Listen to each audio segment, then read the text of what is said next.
In a cavernous workshop on the Lunenburg waterfront, Andrew Rodenizer is continuing a practice that has been part of this community for centuries, building wooden boats. I think it's like a big part of the culture here. That includes building a type of rugged boat that's played a prominent role in that tradition. Grand Banks dory is it's a traditional fishing boat that was used heavily here in the fishing industry.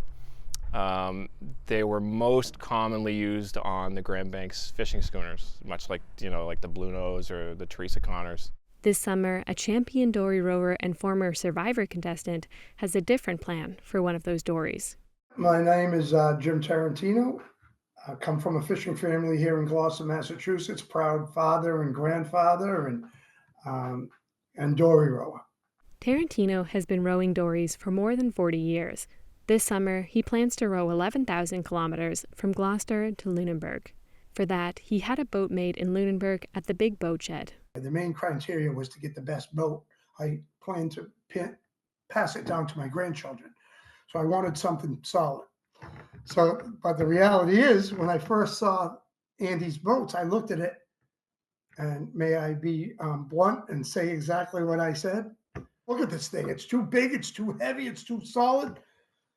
I don't want it. At the boat shed, Rodenizer had a response ready. I think at first sight, Jimmy was a little apprehensive. He was like, this is sort of a different style of boat, but I think the more he learned about that process, the more it seemed to pair with what he needed, which is a very, hardy, trustworthy vessel, which, a dory is. Tarantino was convinced and named the dory the Heart of Gloucester. For sure, I got the best boat possible. I look at comparison, there's no comparison. Tarantino's journey will involve spending roughly 3 weeks at sea, including 2 nights in open water crossing the Gulf of Maine. He plans to leave at the end of July and arrive in Lunenburg in time for the international dory races. He says the journey is about more than adventure. It's about raising awareness of the region's rich maritime history. Whatever you can do to inspire other people to keep these traditions alive. Once they're gone, they're gone. Back in the Big Boat Shed, Andrew Rodenizer says those traditions are equally important to Lunenburg's character, both now and in the future. Culturally, I don't know what we would be without those maritime skills, at the sort of focus, at least for me.